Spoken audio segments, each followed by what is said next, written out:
तो क्या small intestine really में स्मॉल है? और बाइल जूस को एक्चुअली में सिक्रेट कौन कर रहा है, लीवर या गॉल ब्लैडर? क्या रेस्पिरेशन ब्रीदिंग है या ब्रीदिंग ही रेस्पिरेशन है? ठीक है, इन सवालों का जवाब आज हम इस चैप्टर में खोजेंगे। So hello everyone, this is Mayank Patel और हम आज जो चैप्टर कर रहे हैं वो है चैप्टर नंबर 5 क्लास 10 का लाइफ प्रोसेसेस। ठीक है, चैप्टर बहुत ज्यादा इजी है, chapter is lengthy but easy, तो थोड़ा सा पेशेंस रखना and we are good to go. तो ठीक है, चलिए चैप्टर को स्टार्ट करते हैं। ठीक है, जो अभी सीधा हम चैप्टर पे ना जाते हुए पहले कुछ छोटे छोटे टॉपिक्स को कवर करते हैं। ठीक है, पहला जो छोटा टॉपिक है वो ये है कि ऑर्गेनिजम्स को समझना। ठीक है, पहले कि ऑर्गेनिज्म होता क्या है, तो आपको बहुत ही स्टार्टिंग से समझना पड़ेगा। और ये टेबल आपने देख रखा होगा कि पहले मॉलिक्यूल्स मॉलिक्यूल्स मिलके सेल बनाते हैं। ठीक है, बहुत सारे मॉलिक्यूल्स मिलके सेल बनाते हैं, सेल मिलके टिश्यू बनाते हैं, टिश्यू मिलके ऑर्गन बनाते हैं, ऑर्गन मिलके ऑर्गन सिस्टम बनाते हैं, ऑर्गन सिस्टम मिलके ऑर्गेनिज्म बनाते हैं, ऑर्गेनिज्म मिलके पॉपुलेशन बनाते हैं, पॉपुलेशन मिलके कम्युनिटी बनती है, और कम्युनिटी बन के मिलके इकोसिस्टम बनता है, इकोसिस्टम मिलके बायोम बनता है, बायोम मिलके बायोस्फीयर। ठीक है, तो आपने ये वाला इस रीजन को आपने पढ़ रखा होगा। ये आपके लिए मॉलिक्यूल इधर नया होगा और ये तो आपके लिए है ही नहीं, ये मैंने जस्ट ऐसे ही लिख दिया है। This is not in your syllabus, this is not in your syllabus. ठीक है, तो आपको ऑर्गेनिज्म समझ में आया कि organism is nothing but it is a sum total of organ system. ठीक है, ऑर्गन सिस्टम से मिलके। और ऑर्गेनिज्म का एकदम बेसिक, एकदम सबसे स्मॉलेस्ट यूनिट कौन सा है? Cell are the building blocks of any living organism. But cell की भी बिल्डिंग ब्लॉक्स कौन है? मॉलिक्यूल्स। ठीक है, तो आपको ये ध्यान में रखना है। अच्छा, मैंने मॉलिक्यूल्स पे इतना मैं वजन क्यों दे रहा हूँ अभी आपको यहाँ पे पता चल जाएगा। ठीक है, देखो यहाँ पे है वायरसेस के बारे में कुछ बता रखा है। ठीक है, तो वायरसेस के बारे में जो बता रखा है कि वायरसेस डू नॉट शो। ठीक है, देखो, viruses do not show any molecular movement. ठीक है, वायरसेस कोई भी मॉलिक्यूलर मूवमेंट शो ही नहीं करते। मॉलिक्यूलर मूवमेंट अभी मैंने बताया, मॉलिक्यूल इस लेवल पे जो मूवमेंट हो रही है, इस लेवल पे जो हलचल हो रही है, एकदम स्मॉलेस्ट लेवल पे, जहां सेल से भी स्मॉलेस्ट यूनिट पे जो हलचल हो रही है, वो हलचल तक नहीं दिखाते वायरसेस। ठीक है, क्यों नहीं दिखाते? Until they infect some cell, जब तक वो किसी सेल के अंदर नहीं चल जाते, जब तक वो कोई मूवमेंट नहीं दिखाते। यानी viruses are non living outside the cell. देखो यहाँ पे लिख रखा है ना कि आउटसाइड दी सेल, अगर वो किसी भी सेल या किसी भी बॉडी को उसने इन्फेक्ट नहीं कर रखा है तो वो नॉन लिविंग होगा। बट अगर किसी सेल को, ठीक है, वायरस ने इन्फेक्ट कर रखा होगा तो वो लिविंग होगा। ठीक है, जैसे, ठीक है, तो अभी देखो, that is why partially why there is a controversy about whether they are truly alive or not। तो वायरसेस जिंदा है या नहीं, इस चीज की कंट्रोवर्सी है। ठीक है, तो कंट्रोवर्सी कुछ नहीं है। देखो, आपको सिंपल है, इतना याद रखना है कि अगर virus is just like a soul, आत्मा, ठीक है, उसे एक बॉडी की नीड है। जब तक उसको एक बॉडी नहीं मिल जाती वो मरी हुई होती है, पर जैसे ही उसे एक बॉडी मिल जाती है वो जिंदा हो जाती है। ठीक है, ये आपके एनसीईआरटी में है तभी मैं कवर कर रहा हूँ, और एनसीईआरटी में नहीं रहता तो मैं कवर भी नहीं कर रहा होता। और अगर मैं कवर कर भी देता हूँ गलती से विदाउट आउट ऑफ एनसीईआरटी, तो मैं बता देता हूँ कि this is not in your syllabus but this is in your syllabus, और ये आपके बुक का ही पार्ट है। ठीक है, अच्छा, ये वाली पोर्शन अब इधर ये कुछ कुछ छोटे टॉपिक्स यहाँ पे भी देख लेते हैं कि life on earth depends on carbon based molecule, most of this food sources are carbon based. ठीक है, जो अर्थ पे जो भी लाइफ एग्जिस्ट कर रही है वो मेनली कार्बन पे बेस्ड है। ठीक है, कार्बन पे इतने ज्यादा हम बेस्ड है, ठीक है, कि आप समझ सकते हो कि 11th और 12th जगह अगर आप साइंस लेते हैं तो आपको एक पूरा सब्जेक्ट आएगा पढ़ने के लिए जिसका नाम है ऑर्गेनिक केमिस्ट्री। ठीक है, which is only based on carbon. ठीक है, तो most of food sources are also carbon based. ठीक है, I hope this is clear. अच्छा, यहाँ पे देखते हैं, यहाँ पे रिडॉक्स रिएक्शन। ठीक है, मॉलिक्यूल्स, जैसे ये जो मॉलिक्यूल है ना, ये मॉलिक्यूल को तोड़ने के लिए हम प्रोसेस यूज करते हैं रिडॉक्स रिएक्शन। ठीक है, रिडॉक्स रिएक्शन आपने पढ़ रखा होगा, चैप्टर नंबर 1 में मैंने पढ़ा भी रखा है। रिडॉक्स रिएक्शन को काफी ब्रीफली हम लोगों ने बात की थी। ठीक है, बेसिकली रिडक्शन और ऑक्सीडेशन करके मॉलिक्यूल्स को तोड़ा जा सकता है। तो यही वही चीज यहाँ पे लिख रखा है कि redox reaction are some of the most common chemical mean to break molecule. ठीक है, अच्छा, अब यहाँ से कुछ चीजें स्टार्ट हो रही है। अब हम मेन चैप्टर में एंटर करते हैं। तो चैप्टर का नाम है लाइफ प्रोसेसेस। लाइफ प्रोसेसेस क्या है कि प्रोसेसेस विच together keep living organism alive. ठीक है, वो सारे प्रोसेसेस जो मिलके एक ऑर्गेनिज्म को जिंदा रख रही है। ठीक है, एक ऑर्गेनिज्म को जिंदा रखने के लिए क्या क्या जरूरत पड़ती है, लगातार उसकी बॉडी के अंदर रिपेयर और मेंटेनेंस का काम चल रहा होगा, नए सेल बन रहे होंगे, पुराने सेल मर रहे होंगे, इन सारे प्रोसेसेस, ठीक है। फिर उसको खाने की नीड होगी तो वो खाना खा रहा होगा, तो उसके अंदर डाइजेशन हो रहा होगा, डाइजेशन के बाद वो ऑक्सीजन ले रहा होगा, ऑक्सीजन जाके उसके पेट में वो खाने को मतलब फूड को ब्रेक करके एनर्जी रिलीज कर रहा होगा, उसके बाद उस एनर्जी को हर सेल तक पहुंचाया जा रहा होगा, उस सेल से फिर वो एनर्जी को यूज करने के बाद जो भी वेस्ट प्रोडक्ट निकला, मेटाबॉलिक वेस्ट निकला, उसको एक्सक्रीट किया जा रहा होगा, बॉडी से निकाला जा रहा होगा। तो ये सारे प्रोसेस मिलके, ठीक है, क्या बना रहे हैं, लाइफ प्रोसेसेस। ठीक है, अब लाइफ प्रोसेसेस तो कौन कौन सा मैंने बताया, न्यूट्रिशन, रेस्पिरेशन, ट्रांसपोर्टेशन, एक्सक्रीशन, मैंने बताया जैसे कि खाना खाना है, उसे पचाना है, ठीक है, तो डाइजेशन या न्यूट्रिशन में आ गया वो पोर्शन। रेस्पिरेशन में क्या होगा कि हम ऑक्सीजन को इनटेक करेंगे, ब्रीथ करेंगे, ठीक है, और ब्रीथ करने के बाद वो ऑक्सीजन को फूड के साथ रिएक्ट करवा के क्या करेंगे, उससे एनर्जी निकालेंगे। तो ये पूरा प्रोसेस रेस्पिरेशन में आएगा। बहुत लोग रेस्पिरेशन को ब्रीदिंग के साथ कंफ्यूज करते हैं, ठीक है। तो यहाँ पे मैं उतना अच्छे से नहीं समझा पाऊंगा, पर हम जब रेस्पिरेशन को ब्रीफली बात कर रहे होंगे तब मैं इस चीज को कुछ ज्यादा हद तक समझा पाऊंगा, ठीक है। हालांकि अभी के लिए आप इतना समझ लो कि रेस्पिरेशन एक बड़ा यूनिट है, ठीक है।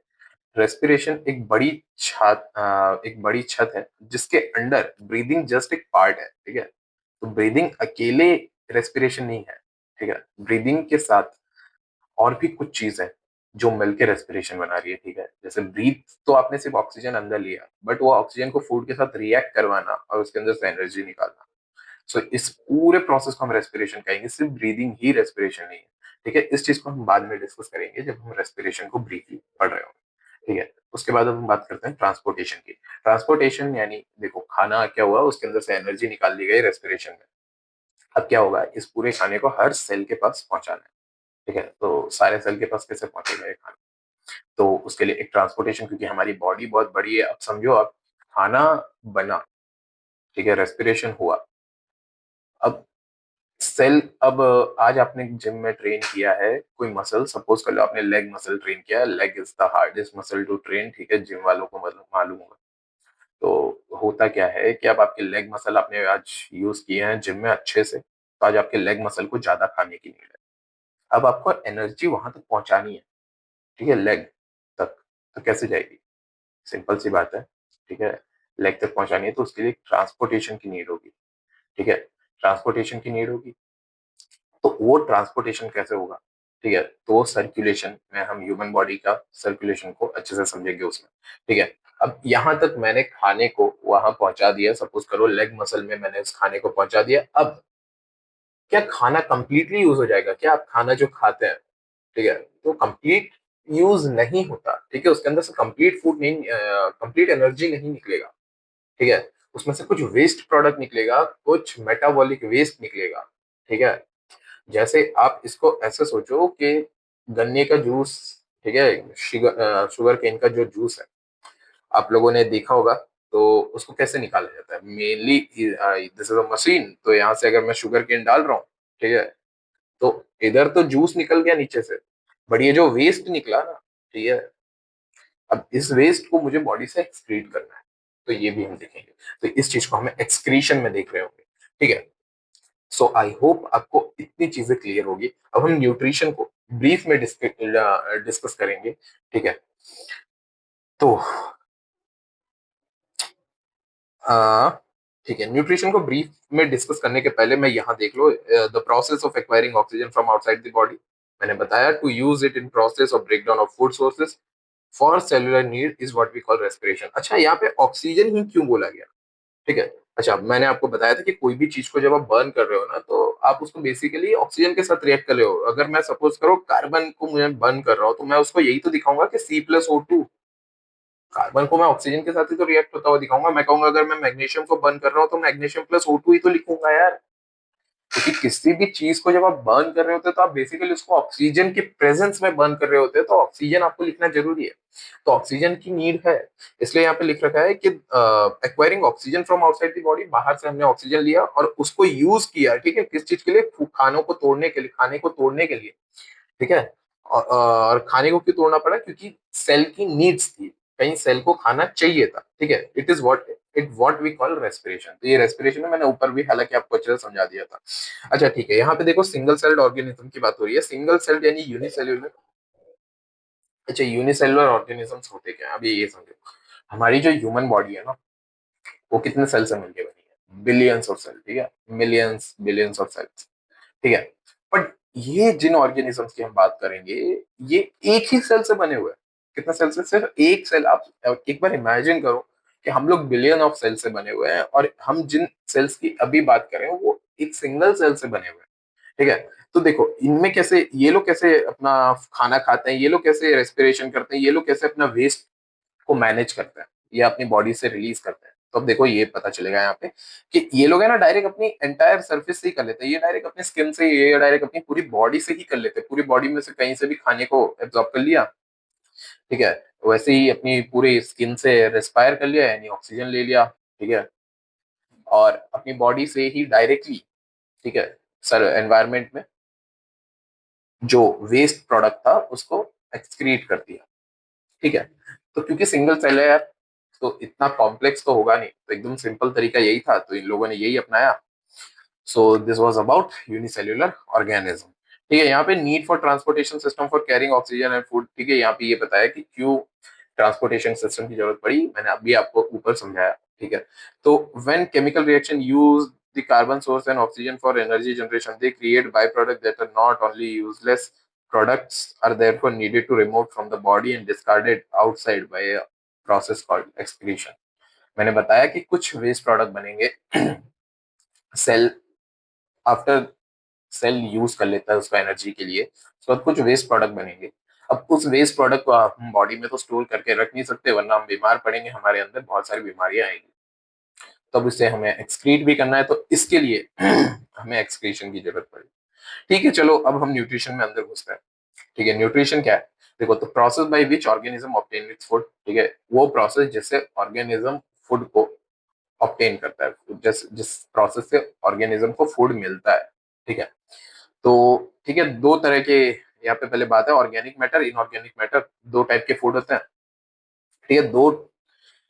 तो देखते हैं ऑर्गेनिक मैटर। ऑर्गेनिक का मतलब ये वंस ऑर्गेनिज्म, ठीक है, ये वंस लिविंग, यानी आप ये समझो कि जो भी चीज लिविंग से आ रही है ना वो ऑर्गेनिक मैटर कहलाएगी, और जो भी चीज नॉन लिविंग से आ रही है वो इनऑर्गेनिक मैटर कहलाएगी, ठीक है। जो ऑर्गेनिक मैटर है वो कार्बन बेस्ड है, और जो इनऑर्गेनिक मैटर है वो ऐसे कोई एक एलिमेंट पे बेस्ड नहीं है, ठीक है।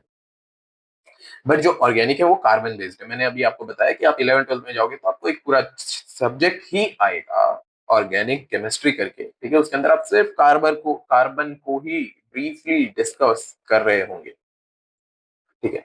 तो ठीक है, ऑर्गेनिक मैटर जनरली कॉम्प्लेक्स होते हैं, इनऑर्गेनिक मैटर जनरली सिंपल होते हैं।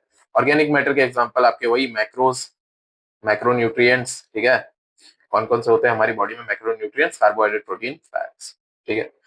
इनऑर्गेनिक मैटर में कार्बन डाइऑक्साइड, वाटर, ऑक्सीजन, ठीक है।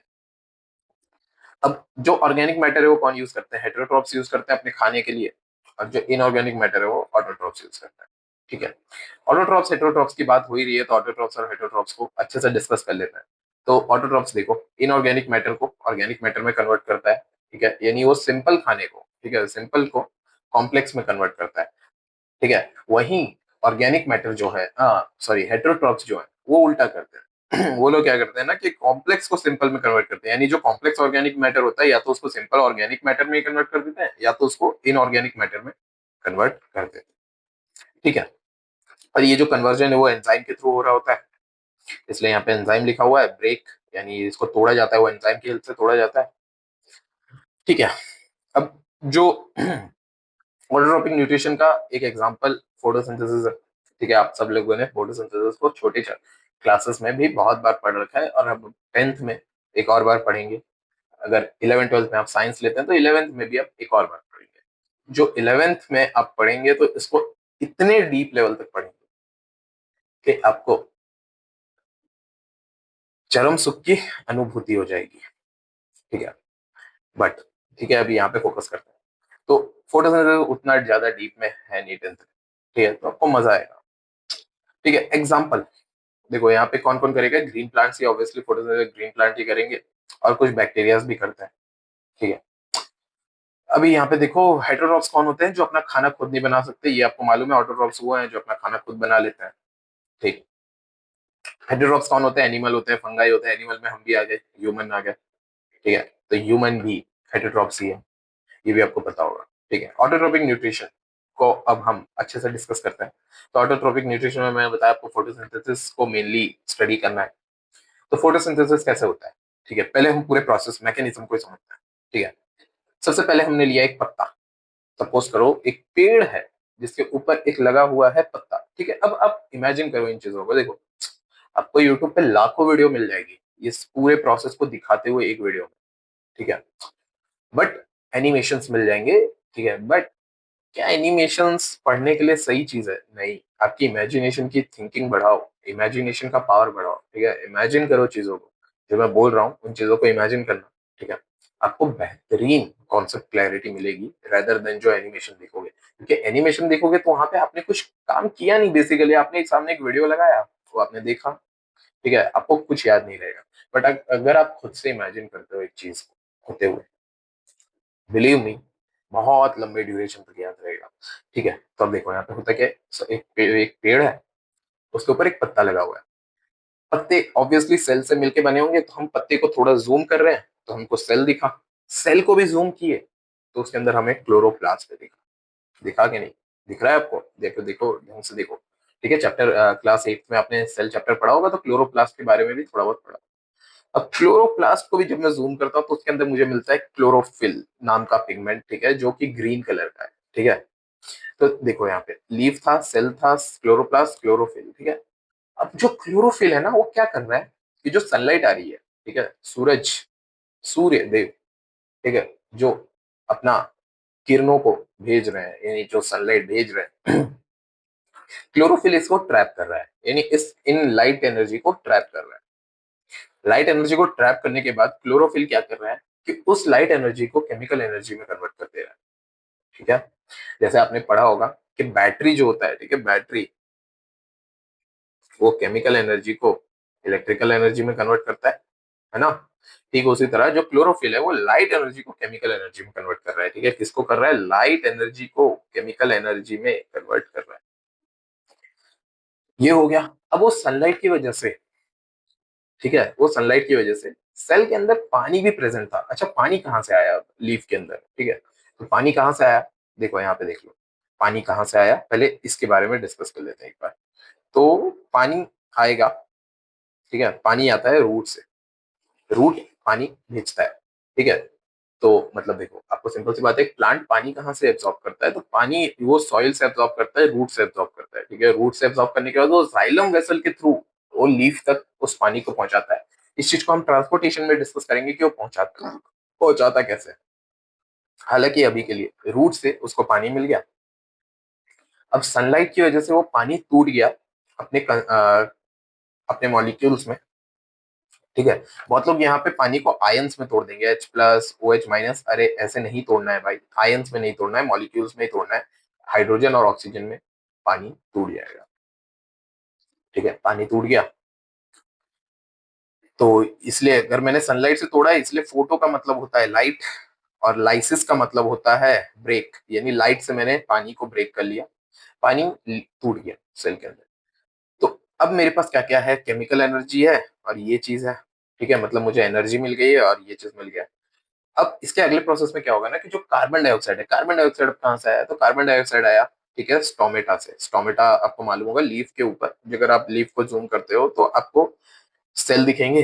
ठीक है, तो उसी में एक जो सेल दिखेगा वो कुछ ऐसा होगा। ठीक है, ये ऐसे, और ये बीच में होल होगा। ठीक है, तो ये जो बाजू आजू बाजू में जो ऐसे बने, इन्हें हम गार्ड सेल कहते हैं। गार्ड यानी बेसिकली वो गार्डिंग कर रहे हैं, वो वॉचमैन है वहां के, तो गार्ड सेल है। और ये जो बीच में आपको जो होल दिखेगा उसे हम स्टोमेटल पोर कहते हैं। ठीक है, और गार्ड सेल के ऊपर ही आपको ऐसे क्लोरोप्लास्ट छोटे छोटे छोटे छोटे दिख जाएंगे। तो अब आपको समझ आ रहा होगा कि हो क्या रहा है। ठीक है, सेल था, सेल के ऊपर आपने ये देखो गार्ड सेल आपको दिख गया और क्लोरोप्लास्ट भी दिख गया। इसी क्लोरोप्लास्ट के अंदर होता है क्लोरोफिल। ठीक है, तो ये जो होल है ना, इस होल के थ्रू अंदर ये कार्बन डाइऑक्साइड लेगा, और इससे ही ऑक्सीजन को रिलीज कर देगा, ठीक है, इस होल के थ्रू। तो इसने पहले कार्बन डाइऑक्साइड अंदर लिया, अब कार्बन डाइऑक्साइड अंदर जाके वो कन्वर्ट हो जाएगा किस चीज में, कार्बोहाइड्रेट में। तो जब कार्बन डाइऑक्साइड से वो कार्बोहाइड्रेट में कन्वर्ट हुआ तो रिडक्शन रिएक्शन हुआ। रिडॉक्स में आपको मैंने बताया था, एक होता है रिडक्शन, एक होता है ऑक्सीडेशन, ठीक है। तो रिडक्शन रिएक्शन हुआ और एक होता है ऑक्सीडेशन। रिडक्शन रिएक्शन कैसे हुआ, कार्बन डाइऑक्साइड, ठीक है, यहाँ से जब कार्बोहाइड्रेट में कन्वर्ट होगा तो वो ऑक्सीजन को बेसिकली लूज कर देगा या हाइड्रोजन गेन कर लेगा, ठीक है। इसलिए उसे हम रिडक्शन रिएक्शन कहेंगे। तो कार्बन डाइऑक्साइड रिड्यूस हो जाता है कार्बोहाइड्रेट में और ऑक्सीजन को लिबरेट कर दिया, और यही ऑक्सीजन स्टोमेटा के थ्रू, यही ऑक्सीजन स्टोमेटा के थ्रू, ठीक है, प्लांट से बाहर निकल जाते हैं। इसलिए हम कहते हैं कि प्लांट जो होते हैं या ट्रीज जो होते हैं वो दिन के समय ऑक्सीजन देते हैं। तो आई होप इतनी चीज आपको क्लियर होगी, ठीक है। तो ये था पूरा फोटोसिंथेसिस का प्रोसेस। अब हम इसको इक्वेशन के फॉर्म में लिखें तो ऐसे लिखेंगे 6CO2 12H2O, ठीक है।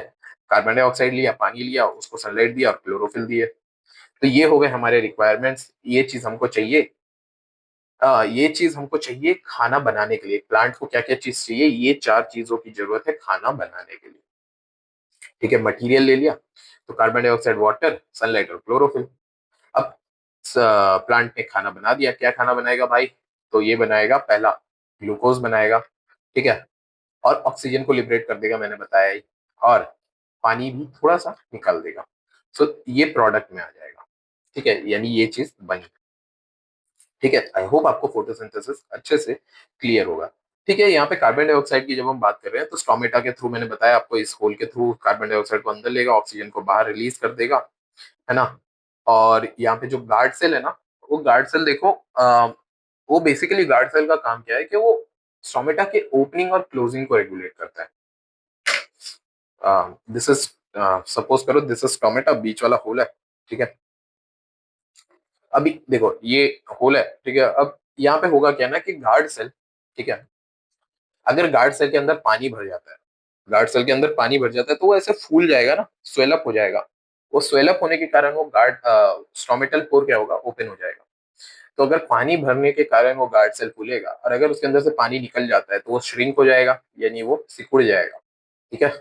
तो वो जो स्टोमेटल पोर था वो बंद हो जाएगा। समझ में आया। तो ये गार्ड सेल ऐसे ओपनिंग और क्लोजिंग को रेगुलेट करता है, ठीक है, with the help of water, by shrinking and swelling, ठीक है। अब यहाँ पे आपकी बुक में लीफ का क्रॉस सेक्शन दे रखा है। लीफ क्रॉस सेक्शन क्या होता है, क्रॉस सेक्शन बेसिकली आपने किसी लीफ, अगर ऐसे लीफ था तो आपने इसको ऐसे करके कट कर दिया, ठीक है, यहाँ से आर पार को, समझो। देखो तो यहाँ पे मेरे पास कागज है नहीं, कागज होता तो मैं बताता। बेसिकली अगर आप कागज को ऐसे फाड़ देते हो तो ये जो कागज का ये जो पतला वाला एरिया रीजन है ना, इस एरिया को अब मैं जूम करके दिखाऊँ, दिस इज क्रॉस सेक्शन, ठीक है।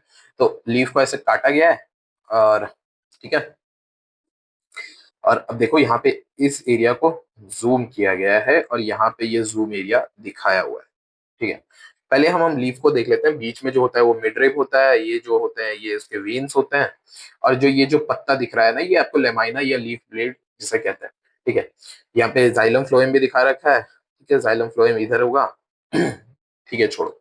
अभी देखो इधर आप इसके क्रॉस सेक्शन को देखो, यानी ये जो इस एरिया को जूम कर रखा है ना, इस एरिया को देखो कैसा है। जो सबसे ऊपर है आपको मिल जाएगा वैक्स का क्यूटिकल, ठीक है, क्यूटिकल की एक लेयर मिलेगी सबसे ऊपर आपको लीफ के, ठीक है। उसके नीचे आपको एपिडर्मिस मिलेगी, एपी यानी अपर और डर्मिस यानी स्किन, यानी जो ऊपर वाली स्किन मिलेगी, ठीक है। तो अपर एपिडर्मिस, और सेम अगर नीचे की जो एपिडर्मिस होगी, लीफ की जो नीचे वाली एरिया होगी, उस वाले एपिडर्मिस की अगर हम बात करेंगे तो उसे लोअर एपिडर्मिस कहेंगे, ठीक है। ये गार्ड सेल है, देखो गार्ड सेल दिखा रखा है। और जो ये लीफ के जो सेल्स होते हैं उसके बीच में बहुत ज्यादा एयर स्पेस प्रेजेंट होता है, बहुत ज्यादा हवा प्रेजेंट होता है, ठीक है। और यहाँ पे क्लोरोप्लास्ट दिखा रखा है। तो आई होप आपको क्रॉस सेक्शन ऑफ लीफ भी अच्छे से समझ में आ गया होगा, ठीक है। कुछ नोट है, ठीक है, तो नोट को अब हम देख लेते हैं। Photosynthesis reaction is a redox reaction, ठीक है, रिडॉक्स रिएक्शन है ये। देखो ये रिडॉक्स रिएक्शन है या नहीं है, देखो यार ढंग से, ठीक है। तो देखो रिडॉक्स रिएक्शन है क्योंकि यहाँ पे क्या हुआ, यहाँ पे हाइड्रोजन गेन हो गया तो ये रिडक्शन हो जाएगा, है ना। और यहाँ पे क्या हुआ, यहाँ पे हाइड्रोजन लॉस हो गया तो ये ऑक्सीडेशन हो जाएगा ना भाई, ये देखो, ये यहाँ पे ऑक्सीडेशन हो गया क्योंकि यहाँ पे हाइड्रोजन का लॉस हो गया, तो यहाँ ऑक्सीडेशन, तो ये बन गया एक रिडॉक्स रिएक्शन। ठीक है, देख रहे हो, आपको रिडॉक्स आपको बार बार सुनने को आ रहा है, ठीक है ना। तो अगर आपने चैप्टर 1 को अच्छे से पढ़ रखा होगा तो आपको समझ आ रहा होगा। ठीक है, अब एनर्जी जो है प्लांट और एनिमल में अलग अलग जगहों पे अलग अलग तरीकों से स्टोर होता है। जो प्लांट में जो एनर्जी स्टोर होता है वो स्टार्च के फॉर्म में स्टोर होता है, और एनिमल में ग्लाइकोजन के फॉर्म में स्टोर होता है। एनिमल में ग्लाइकोजन के फॉर्म में स्टोर होता है, तो किधर स्टोर होता है, मसल या फैट में स्टोर होता है। ठीक है, तो ग्लाइकोजन आपको समझ में आया होगा। ठीक है, अब पानी की बात कर रहे थे, मैंने बताया था आपको, सॉइल के अंदर से रूट ले लेगा और रूट जाइलम के थ्रू उसको प्लांट पार्ट्स में पहुंचा देगा। और क्या पानी अकेले आएगा? नहीं, पानी बहुत सारे इनऑर्गेनिक सबस्ट्रेट और इनऑर्गेनिक सब्सटेंस के साथ आएगा। ठीक है, इनऑर्गेनिक सब्सटेंस कौन कौन से? नाइट्रोजन आएगा पानी के अंदर मिक्स, फास्फोरस आएगा, आयरन आएगा, मैग्नीशियम आएगा, और भी बहुत सारे एलिमेंट्स आएंगे। ठीक है, अब नाइट्रोजन को यहाँ पे थोड़ा अच्छे से समझा रखा है। ठीक है, नाइट्रोजन ही क्यों याद है आपको? अपने छोटी क्लासेस में ये बैक्टीरिया का नाम सुना होगा, राइजोबियम बैक्टीरिया। बेसिकली क्या करता है, एटमोस्फियर के जो नाइट्रोजन है उसको सॉइल के अंदर डिपॉजिट करता है, उसको सॉइल के अंदर फिक्स करता है। ठीक है, ये राइजोबियम बैक्टीरिया रूट्स में प्रेजेंट होता है ना। तो देखो, जो नाइट्रोजन है वो हमें मिलेगा नाइट्रेट्स और नाइट्राइट्स के फॉर्म में, है ना। डायरेक्ट नाइट्रोजन N2 के फॉर्म में नहीं मिलेगा, वो नाइट्रेट्स और नाइट्राइट्स के फॉर्म में मिलेगा, यानी, ठीक है, यानी वो NO2 माइनस या NO3 माइनस, इस फॉर्म में हमें नाइट्रोजन मिलेगा। ठीक है, organic compound prepared by bacteria from atmosphere, मैंने बताया यहाँ राइजोबियम बैक्टीरिया की बात हो रही है। ठीक है, अब used in synthesis of protein. ठीक है, प्रोटीन बनाने के लिए नाइट्रोजन की नीड होती है। जैसे अब देखो, प्रोटीन को जब आप तोड़ोगे ना, protein are basically chain of amino acids, तो अमाइनो एसिड्स में टूटेगा, और अमाइनो एसिड को भी आप किसी तरह तोड़ते हो तो आपको नाइट्रोजन मिलेगा। So nitrogen are building blocks of protein. ठीक है, समझ में आया? ओके, अब हम हेटरोट्रोपिक न्यूट्रिशन की बात कर लेते हैं। हेटरोट्रोपिक न्यूट्रिशन बहुत इजी है। ठीक है, तो हेटरोट्रोपिक न्यूट्रिशन में आपको तीन चीज बेसिकली पढ़ना है, सेप्रोफिटिक, पैरासिटिक और हॉलोजोइक। सेप्रोफिटिक में आप खाने को बाहर ही तोड़ दोगे, जैसे सपोज करो ये मशरूम है और यहाँ पे खाना है, तो यहाँ पे ये खाने को ब्रेक कर दिया जाएगा, और इसके अंदर से जो न्यूट्रिशन है वो ये मशरूम एब्जॉर्ब कर लेगा, और ये जो वेस्ट प्रोडक्ट है वो बाहर का बाहर ही पड़ा रहेगा। ठीक है, तो break down of food outside the body. ठीक है, ये कौन कौन कर रहा है? फंगाई कर रहा है, ब्रेड मोल्ड कर रहा है, ईस्ट कर रहा है, और मशरूम कर रहा है। ठीक है, तो आपको सेप्रोफिटिक समझ में आया होगा। पैरासिटिक की अब हम बात कर लेते हैं, तो डिराइव न्यूट्रिशन विदाउट किलिंग। ठीक है, डिराइव न्यूट्रिशन, सपोज करो कि पैरासाइट क्या है ना, पैरासाइट है यार, आपने नाम सुन रखा हुआ है, पैरासाइट बेसिकली समथिंग जो आपको बिना मारे आपसे खाना ले रहा है। ठीक है, जैसे क्यों आपको बिना मारे? क्योंकि समझो, सपोज करो आप होस्ट हो, ठीक है, पैरासाइट के लिए आप क्या हो? होस्ट हो। जिससे भी वो खाना ले रहा होता है ना, वो होस्ट होता है, और जो ले रहा होता है वो पैरासाइट होता है। तो सपोज करो जैसे ये जो है ना लाइस, ये ह्यूमन पे होता है, तो आपके आपके अंदर से वो न्यूट्रिशन ले रहा है। ठीक है, बट आपको कंप्लीटली मारेगा नहीं, इतना भी न्यूट्रिशन नहीं ले लेगा कि आप मर जाओ, क्योंकि अगर आप मर जाओगे तो पैरासाइट भी तो मर जाएगा ना। ठीक है, वो मर जाएगा, क्योंकि बेसिकली जो पैरासाइट है वो डिपेंड तो आप ही पे कर रहा है खाने के लिए। तो derive nutrition without killing, example दे रखे हैं, कस्कटा, ठीक है, टिक्स ये डॉग्स पे होता है, ठीक है, लाइस ये ह्यूमन पे होता है, ठीक है, लीचीज, टेपवर्म, ठीक है, बहुत सारे एग्जांपल्स। तो पैरासिटिक आपको न्यूट्रिशन भी समझ में आया होगा। और अब हम हॉलोजोइक की बात करते हैं। हॉलोजोइक बेसिकली ह्यूमन और एनिमल जो पूरे खाने को ही एनगल्फ कर लेता है। ठीक है, पूरे खाने को अपनी बॉडी के अंदर डाल देते हैं और उसको खाने को बॉडी के अंदर ब्रेक डाउन करते हैं। सो this was about heterotrophic nutrition. ठीक है, हॉलोजोइक न्यूट्रिशन को हम और डीप में देखेंगे, तो हॉलोजोइक ये वाला जो न्यूट्रिशन है ना भाई, इसी को अब हम यहाँ देख रहे हैं। ठीक है, क्योंकि ये ह्यूमन में होता है, तो हॉलोजोइक न्यूट्रिशन देखो, पहला होगा इंजेशन। ठीक है, इंजेशन, इंजेक्शन नहीं है भाई, इजेशन है, इंजेशन है। ठीक है, ingestion is basically intake of food. ठीक है, खाने को आप इनटेक कर रहे हो, खाने को आप खा रहे हो। ठीक है, उसके बाद आता है डाइजेशन। ठीक है, डाइजेशन क्या है कि कॉम्प्लेक्स को आप सिंपल फूड में तोड़ रहे हो। ठीक है, उसके बाद होता है एब्जॉर्प्शन, यानी खाने को आपने इंटेक किया, उसको डाइजेस्ट कर लिया, अब उसको एब्जॉर्ब भी तो करना है ना, यानी उसका डाइजेस्टेड फूड को आपको एब्जॉर्ब करना है, यानी उसके अंदर से जो भी चीजें निकली उसको अब आपको लेना है। तो आपने उस चीज को एब्जॉर्ब कर लिया, उस चीज को सक कर लिया। उसके बाद होगा एसिमिलेशन। अब आपने खाने को, ठीक है, मूवमेंट ऑफ डाइजेस्टेड फूड, आपने उसको एब्जॉर्ब कर लिया, अब उसको यूज करना है, तो यूज को हम कह देंगे एसिमिलेशन। वो खाने को जहाँ जहाँ यूज होगा, ठीक है, जिस भी बॉडी पार्ट में यूटिलाइज होगा, तो एसिमिलेशन उस प्रोसेस को कहते हैं। और उसके बाद जो भी वेस्ट बचेगा उसको हम इजेक्ट करेंगे, ठीक है, इजेक्ट करेंगे, उसे हम कह देंगे इजेशन। ठीक है, तो रिमूवल ऑफ वेस्ट प्रोडक्ट। ठीक है। अब सिंगल सेल न्यूट्रिशन की हम बात करते हैं, तो सिंगल सेल न्यूट्रिशन क्या होगा? यूनिसेल्युलर। ठीक है, यहाँ पे हम एक सेल के बारे में बात कर रहे हैं। ठीक है, मैंने आपको पहले ही बताया था कि जितने भी सिंगल सेल न्यूट्रिशन वाले एनिमल्स हैं, ऑर्गेनिजम्स हैं, ठीक है, बताया था यार, अभी ऊपर बताया था, वो अपने डायरेक्ट बॉडी सरफेस से ही वो अपना काम निपटा लेते हैं। ठीक है, तो बॉडी सरफेस से निपटा लेंगे। पहले हमें अमीबा देखना है जिसका कोई डेफिनेट शेप नहीं होता है, और दूसरा हमें पैरामीशियम देखना है जिसका एक डेफिनेट शेप होता है। पैरामीशियम का पैरागॉन के चप्पल से नाम से याद रखते हो कि इसका शेप जो होता है वो चप्पल की तरह होता है। ठीक है, तो पहले हम अमीबा देख लेते हैं। अरे यार, छोटे क्लासेस में बहुत बार पढ़ रखा होगा आपने अमीबा को। ठीक है, ठीक है, देख लो एक बार। ये फूड पार्टिकल पड़ा है, इसको खाना खाना है, तो इसने क्या किया, एक सूडोपोडिया लाइक स्ट्रक्चर बनाया है, इसको फिंगर लाइक प्रोजेक्शन कहते हैं। सूडोपोडिया यानी फॉल्स, सूडो का मतलब होता है फॉल्स, और पोडिया का मतलब होता है फीट, फॉल्स फीट। ठीक है, तो ये फिंगर लाइक प्रोजेक्शन होता है। ठीक है, इसके थ्रू इसने खाने को कैप्चर कर लिया, उसको वैक्यूल के अंदर ले लिया। अब इसने खाने को डाइजेस्ट कर लिया, और उसके बाद अनडाइजेस्टेड फूड को बाहर फेंक दिया। ठीक है, so this was the whole process. Paramecium की बात करें, तो पैरामीशियम और अमीबा में फर्क क्या है ना, कि अमीबा कहीं से भी खाना खा लेगा, वो कहीं से भी सूडोपोडिया बनाएगा और खाना खा लेगा। पर क्या पैरामीशियम का भी वैसा है? तो आंसर इज नो। ठीक है, पैरामीशियम कैसे खाना खाता है? पैरामीशियम के पास एक माउथ होता है। ठीक है, यहाँ पे देखो, ये रहा माउथ। ठीक है, तो ये यहीं से खाना खा सकता है। ठीक है, अगर सपोज करो खाना यहाँ पे पड़ा है, तो ये क्या करेगा, खाने को सीलिया के थ्रू, इस कोऑर्डिनेटेड बीट्स के थ्रू ये खाने को यहाँ पहुंचाएगा, और ये यहाँ से एनगल्फ कर लेगा। तो takes in food at specific spot. ठीक है, एक स्पेसिफिक स्पॉट से ही खाना खा सकता है। सीलिया हेल्प्स इन फूड मूवमेंट। अच्छा, सीलिया हेल्प्स इन फूड मूवमेंट कैसे हेल्प करेगा? देखो, यहाँ पे खाना रखा था, तब ये एक साथ ऐसे कोऑर्डिनेशन में बीट करेंगे। ठीक है, ऐसे ऐसे ऐसे ऐसे एक खाना ऐसे कर करके यहाँ पे पहुंचा देंगे। सो this was all about unicellular organisms. ठीक है, अब हम न्यूट्रिशन के कोर में आ चुके हैं, क्योंकि न्यूट्रिशन के कोर में क्या आ चुके हैं, यानी ह्यूमन बींग्स की अब हम बात करेंगे कि ह्यूमन बींग्स खाना कैसे खा रहे हैं। ठीक है, न्यूट्रिशन इन ह्यूमन बींग्स को पढ़ने के बाद आपको फील होगा कि आप बन चुके हो गैस्ट्रो एंटेरोलॉजिस्ट। ठीक है, ठीक है, दे आर डॉक्टर्स ऑफ, ठीक है, they are doctor of digestive system, है ना? तो आपको क्या फीलिंग आएगी कि आप बन चुके हो गैस्ट्रो एंटेरोलॉजिस्ट। ठीक है भाई, जिनको भी डॉक्टर बनना है, अब यहाँ से ध्यान देना अच्छे से।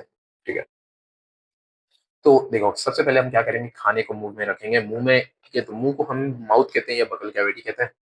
तो इनटेक ऑफ होल फूड। ठीक है, खाने को लेने के बाद उसको दांतों से चबाएंगे, तो चूइंग या ग्राइंडिंग ऑफ फूड।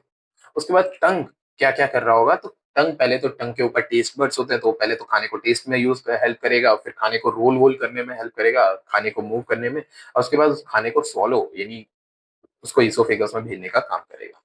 ठीक, सेलेवरी ग्लैंड की देखते हैं, तो सेलेवरी ग्लैंड क्या है? बेसिकली सेलेवरी ग्लैंड सलाइवा बनाता है। सलाइवा यानी थूक जो आपके मुंह में बन रहा है। ठीक है, वो कौन बनाता है? सेलेवरी ग्लैंड बनाता है। ठीक है, सेलेवरी ग्लैंड में सेलेवरी ग्लैंड सलाइवा सिक्रेट करता है, और सलाइवा में होता है सेलेवरी एमाइलेज करके एक एंजाइम होता है, जो बेसिकली स्टार्च को शुगर में कन्वर्ट करता है। ठीक है, तो अब आपने खाने को ईसोफेगस में भेज दिया भाई, है ना? खाने को आपने ईसोफेगस में भेज दिया। ईसोफेगस क्या है? ईसोफेगस बेसिकली फूड पाइप, है ना? तो ईसोफेगस बेसिकली क्या है? Food pipe. और ये क्या है? ये है विंड पाइप। ठीक है, देखो यहाँ पे दो पाइप गई आग है। ठीक है, तो ये ईसोफेगस एक गया हुआ है, और दूसरा विंड पाइप गया हुआ है। और ये जो है ना, अरे देखो, ये जो है ना,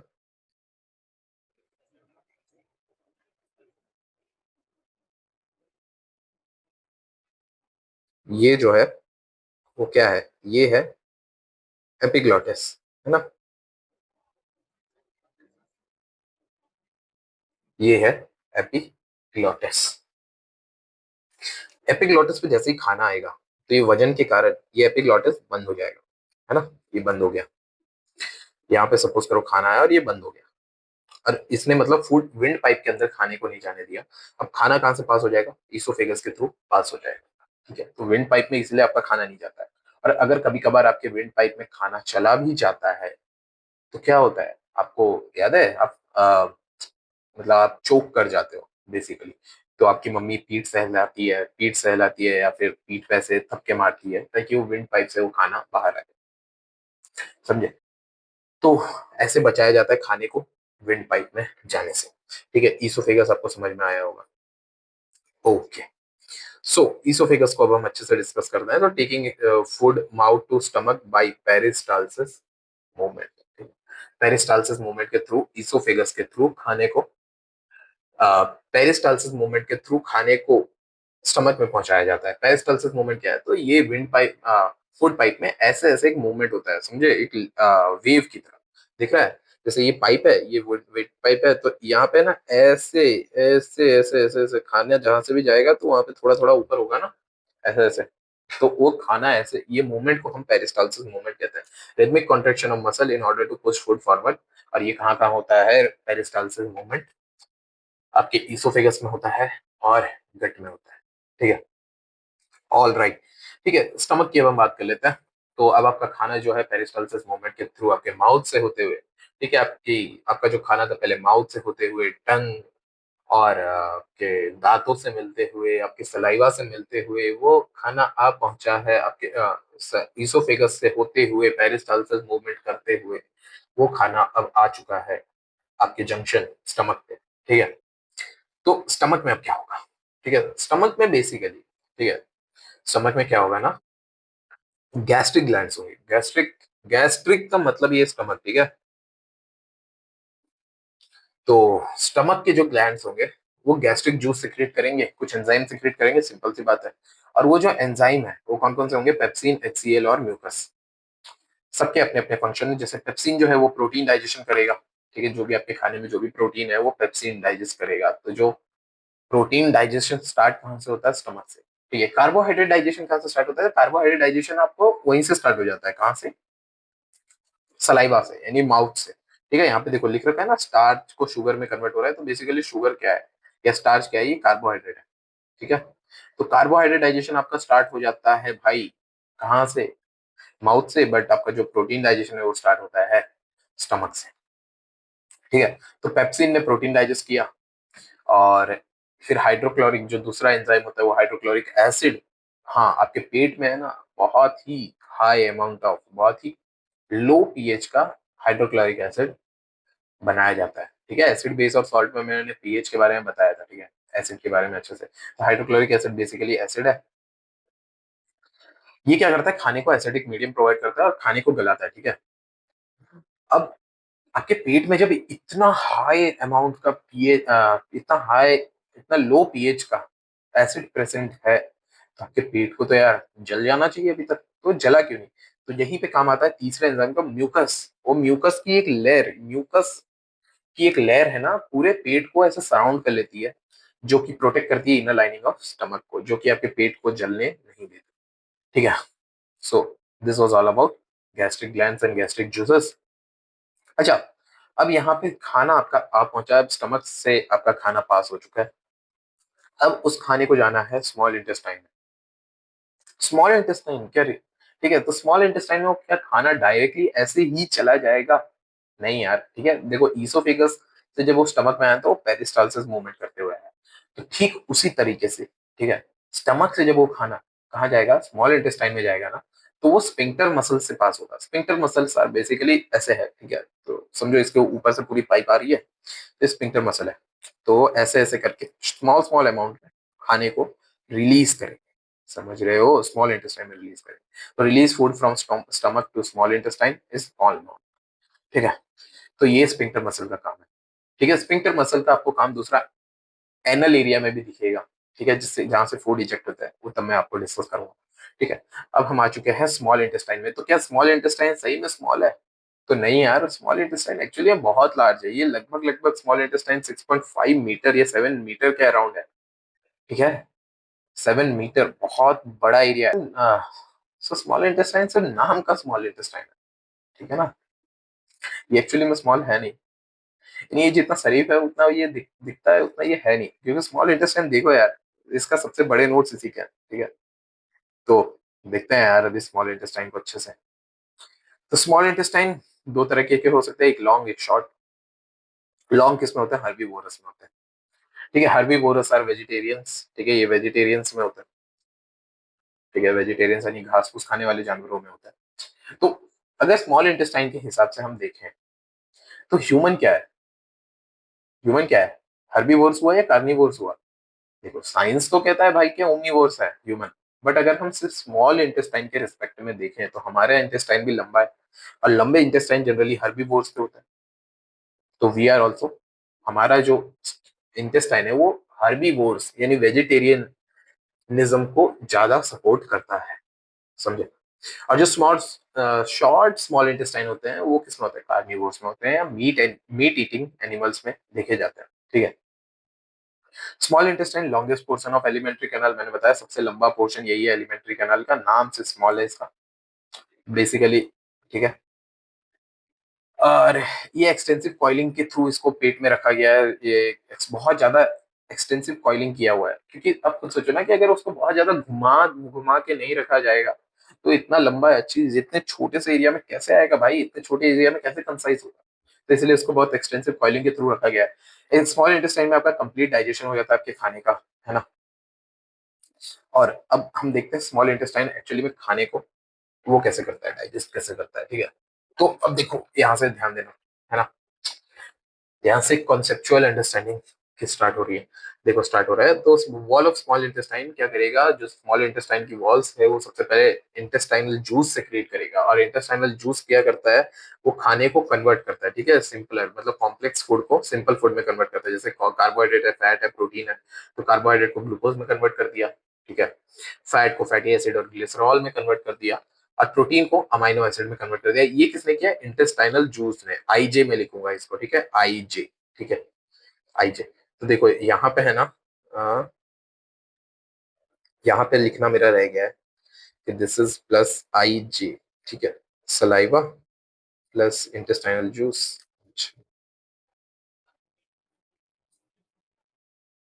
यहाँ पे लिख देते हैं आईजे प्लस ट्रिप्सिन, ठीक है,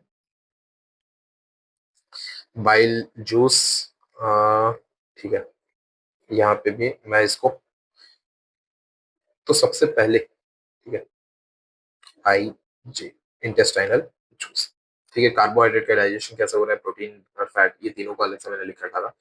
अभी इस पे हम बाद में आएंगे, ठीक है, ये देखो किस पे हम बाद में आएंगे, इस पे हम बाद में आएंगे, अभी इस पे ध्यान मत देना, अभी आप इधर ही ध्यान दो, ठीक है। तो आपने ग्लूकोज फैटी एसिड और उसको सिंपल में कन्वर्ट कर दिया है। अब देखो जो स्मॉल इंटेस्टाइन है उसको सेक्रीशंस कहाँ कहाँ से रिसीव होंगे, ठीक है। तो बेसिकली होता क्या है ना, इधर आ जाओ चलो, अब थोड़ा सा है ना फोटो देख के समझ लो, क्योंकि आई नो आपको फोटो से ज्यादा समझ आता है। देखो हुआ क्या, यहाँ से खाना फूड यहाँ पे गया, यहाँ से पास होते हुए ईसोफेगस से पास होते हुए खाना आ गया था स्टमक में, स्टमक से वो पास होते हुए वो खाना आ जाएगा स्मॉल इंटेस्टाइन में, दिस इज स्मॉल इंटेस्टाइन, ठीक है, this is small intestine and this is large intestine, ये लार्ज इंटेस्टाइन है। और जो ये वाला एरिया स्मॉल इंटेस्टाइन है, तो स्मॉल इंटेस्टाइन में खाना आ गया था, है ना। देखो ये बता रखा है, ये रहा स्मॉल इंटेस्टाइन और ये रहा स्मॉल इंटेस्टाइन। अब देखो यहाँ पे होगा क्या, जो लीवर है, लीवर का है भाई, ये रहा लीवर, है ना, दिस इज लीवर। तो लीवर जो है ना ये क्या करेगा, लीवर करेगा बाइल जूस सेक्रेट, क्या करेगा, ये बाइल जूस बनाएगा, है ना, लीवर बाइल जूस बना दिया। और बाइल जूस बनने के बाद वो कहाँ चला जाएगा, गॉल ब्लैडर के अंदर, क्योंकि गॉल ब्लैडर क्या करता है ना, गॉल ब्लैडर बाइल जूस को स्टोर करता है, यानी बाइल जूस को बनाता कौन है, लिवर, और उसको स्टोर कौन करता है, गॉल ब्लैडर, ठीक है। अब गॉल ब्लैडर के थ्रू, ये रहा गॉल ब्लैडर, ठीक है, दिस इज गॉल ब्लैडर, है ना, ये स्टोर बाइल। अभी गॉल ब्लैडर के थ्रू ये जो है ये जाएगा यहाँ पे स्मॉल इंटेस्टाइन। तो पहला जो सेक्रेशन आया वो गॉल ब्लैडर से आया, दूसरा जो सेक्रेशन आएगा वो ये रहा पैनक्रियाज, है ना। तो ये जो पैनक्रियाज से जो दूसरा सिक्रीशन है वो यहाँ आ जाएगा, तो यहाँ पे इसे दो जगह से सिक्रीशंस मिले। पहला है गॉल ब्लैडर से, यानी लीवर ने सिक्रेट किया बाइल जूस और वो स्टोर हो गया गॉल ब्लैडर में, और गॉल ब्लैडर ने यहाँ पे वो बाइल जूस को दे दिया। अब बाइल जूस क्या करेगा, फैट ग्लोब्यूल को सिंपल फैट में तोड़ देगा, ठीक है, इमल्सिफाइड फैट में उसको कन्वर्ट कर देगा। और पेनक्रियास से पेनक्रियाटिक जूस आएंगे। पेनक्रियाटिक जूस में दो एलिमेंट्स होंगे बेसिकली, तो ट्रिप्सिन होगा और लाइपेज होगा। ट्रिप्सिन जो है वो प्रोटीन डाइजेशन करता है, और लाइपेज जो है वो ये वाले जो फैट्स थे ना, ये वाले फैट को आगे लिपिड में कन्वर्ट कर देता है। इमल्सिफाइड फैट को वो लिपिड में कन्वर्ट कर देता है लाइपेज। इतना आपको समझ में आया होगा। पेनक्रियाटिक जो पेनक्रियाटिक जूस है ना वो एल्केलाइन नेचर का होता है। एल्केलाइन यानी बेसिक नेचर का होता है ना, एल्केलाइन इन नेचर। तो जो खाना जो HCl, जो स्टमक में HCl के थ्रू पास हुआ था वो हाईली एसिडिक होगा।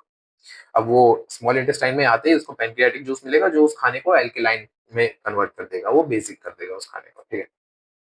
अब देखो, तो ये था आपका पूरा खाना यहाँ तक हो चुका है डाइजेस्ट। तो कार्बोहाइड्रेट का डाइजेशन किससे किससे हुआ, सलाइवा और इंटेस्टाइनल जूस से हुआ, ठीक है।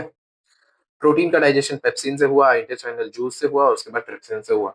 फैट का जो डाइजेशन था वो इंटेस्टाइनल जूस से हुआ, बाइल जूस से हुआ और लाइपेज से, ठीक है। ओके, अब हम यहाँ पे बात करते हैं विलाई की, ठीक है। तो विलाई क्या है, ठीक है। Villi is basically finger like projection, ठीक है। विलाई देखो क्या है, स्मॉल इंटेस्टाइन के वॉल के अंदर ना ऐसे ऐसे करके, है ना, ऐसे ऐसे ऐसे ऐसे फिंगर लाइक प्रोजेक्शंस, उसके वॉल, उसके इनर साइड में, इनर वॉल स्मॉल इंटेस्टाइन का ऐसे होगा, उसके अंदर विलाई प्रेजेंट होगा। विलाई के अंदर बेसिकली कुछ नहीं होता, वो बहुत हाई अमाउंट में ब्लड वेसल्स प्रेजेंट होते हैं, बहुत ज्यादा। क्यों, क्योंकि विलाई बेसिकली कर क्या रहा है, वो ऐसे ऐसे हुआ तो एरिया बढ़ गया, स्टमक वो जो स्मॉल इंटेस्टाइन के अंदर का जो एरिया था वो बढ़ गया, है ना। तो सरफेस एरिया बढ़ गया जिसके कारण वहां पे एब्जॉर्प्शन ऑफ डाइजेस्टेड फूड, ठीक है, जो खाना डाइजेस्ट हो गया उसके अंदर से जो एब्जॉर्प्शन करना है, जो एब्जॉर्प्शन करना है, ठीक है, वो एब्जॉर्प्शन करने में वो सरफेस एरिया बढ़ने के कारण उसको हेल्प मिल जाएगी। और ठीक है, विलाई के अंदर क्या होता है, ब्लड वेसल्स प्रेजेंट होते हैं। सो यहाँ पे स्मॉल इंटेस्टाइन आपका कंप्लीट होता है, ठीक है। स्मॉल इंटेस्टाइन आई होप आपको अच्छे से समझ में आया होगा, है ना। और नोट्स काफी बेहतरीन बन रखे हैं, तो जरूर इस नोट्स को रेफर करिएगा, है ना। तो अब आपका खाना कहाँ पहुंच चुका है, ठीक है, स्मॉल इंटेस्टाइन से पास हो गया भाई। देखो, स्मॉल इंटेस्टाइन से वो खाना जाएगा लार्ज इंटेस्टाइन में, है ना। पहले अपेंडिक्स बता देता हूँ। अपेंडिक्स इज वेस्टिजियल ऑर्गन, ठीक है। वेस्टिजियल ऑर्गन यानी हाल अभी की दुनिया में इसका यूज नहीं है, अभी के ह्यूमंस में इसका यूज नहीं है, अभी ये बस ऐसे ही फालतू ऑर्गन है, और इसलिए बहुत लोग ऑपरेशन के थ्रू अपेंडिक्स को अपनी बॉडी से रिमूव भी करवा देते हैं, ठीक है।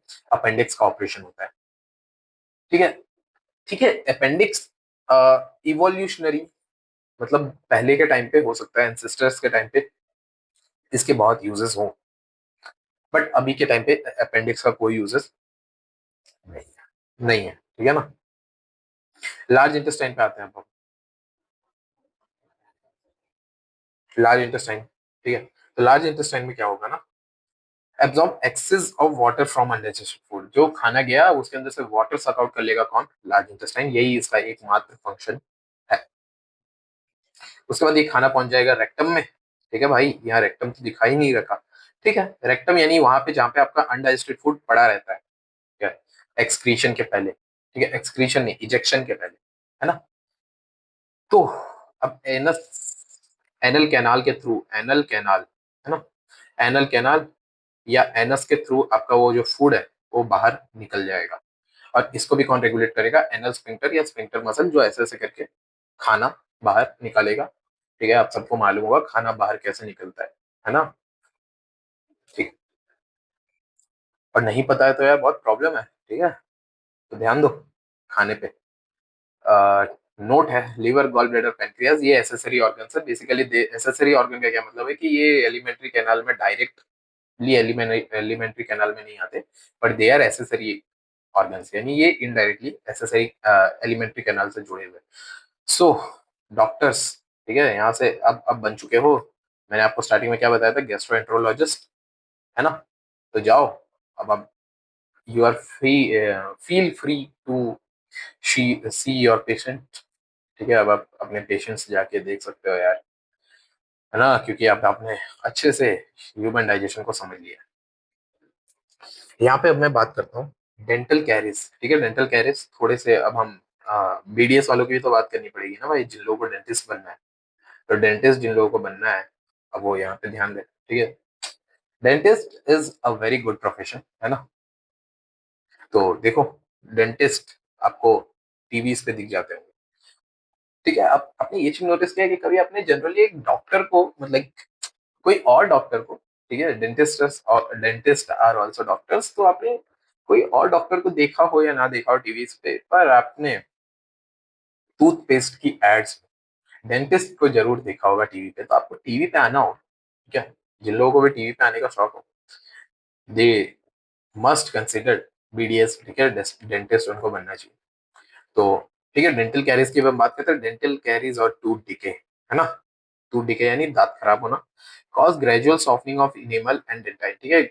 आपका जो इनेमल है वो सॉफ्ट होते जाता है, सॉफ्ट होते जाता है। अब देखो इसका प्रॉब्लम क्या है, इनेमल जो है ना, वो आपकी बॉडी का हार्डेस्ट सब्सटेंस है, ठीक है, hardest substance of human body. So जो सबसे हार्डेस्ट सब्सटेंस है ना ह्यूमन बॉडी का, वो यही है, इनेमल है। अब ये सॉफ्ट हो जाएगा तो प्रॉब्लम तो हो जाएगा ना यार, ठीक है। तो it begins when bacteria acting on sugar produce acid that soften और डीमिनरलाइज द एनिमल, ठीक है। बैक्टीरियाज होते हैं जो शुगर्स में प्रेजेंट होते हैं, वो एसिड प्रोड्यूस करके आपके दांत को सॉफ्ट, या आपके जो इनेमल को सॉफ्ट और डीमिनरलाइज करते हैं, ठीक है। इसलिए पता है चॉकलेट खाने से आपके दांत खराब होते हैं, इसलिए लोग कहते हैं। क्यों? क्योंकि बेसिकली चॉकलेट में क्या होता है, शुगर होता है। और वो शुगर, ठीक है, तो वो शुगर आपके दांत को खराब करेगा। Masses of bacterial cell together with food particles stick to the state to form dental plaque, ठीक है। और saliva cannot reach the tooth surface to neutralize acid and plaque cover the brushing the teeth after eating removes the plaque before the bacteria produce acid if untreated microorganism may invade the pulp causing inflammation and infection। देखो, ये है दांत, दांत भाई मेरी drawing ऐसी ही है, ठीक है, काम चलाना पड़ेगा आपको। और ये है प्लेक, ठीक है, ये बैक्टीरिया ने कवर कर लिया भाई, है ना, दांत को कवर कर लिया। तो अब यहाँ तक सलाइवा तो पहुंच नहीं पाएगा। सलाइवा क्या पहुंच पाएगा, नहीं पहुंच पाएगा भाई। सलाइवा तो अंदर तो पहुंचता तो ना वो न्यूट्रलाइज कर देता, ठीक है, सलाइवा तो नहीं पहुंच पाएगा। तो अब ये अंदर क्या करेगा, अब ये अंदर ये जो बैक्टीरिया है ये एसिड प्रोड्यूस करेगा और ये दांत को ऐसे ऐसे ऐसे ऐसे ऐसे खराब करते जाएगा, ठीक है। तो यही यहाँ समझा रखा था। और जो दांत का जो मिडल पोर्शन होता है ना, दांत का जो मिडल पोर्शन होता है, उसे हम कहते हैं पल्प, है ना, यहाँ पे होता है पल्प, है ना। ये पल्प को भी खराब कर सकता है अगर ये अच्छे, अगर इसको डॉक्टर को ना दिखाया गया। और ये पल्प खराब होने की वजह से आपको इन्फेक्शन और इन्फ्लेमेशन भी हो सकता है। सो आई होप इतनी चीजें आपको क्लियर होगी। और यहाँ पे आपका जो फर्स्ट पोर्शन है लाइफ प्रोसेसेस का, वो होता है कंप्लीट। आई होप आपको ये वीडियो में सब समझ में आया होगा, है ना।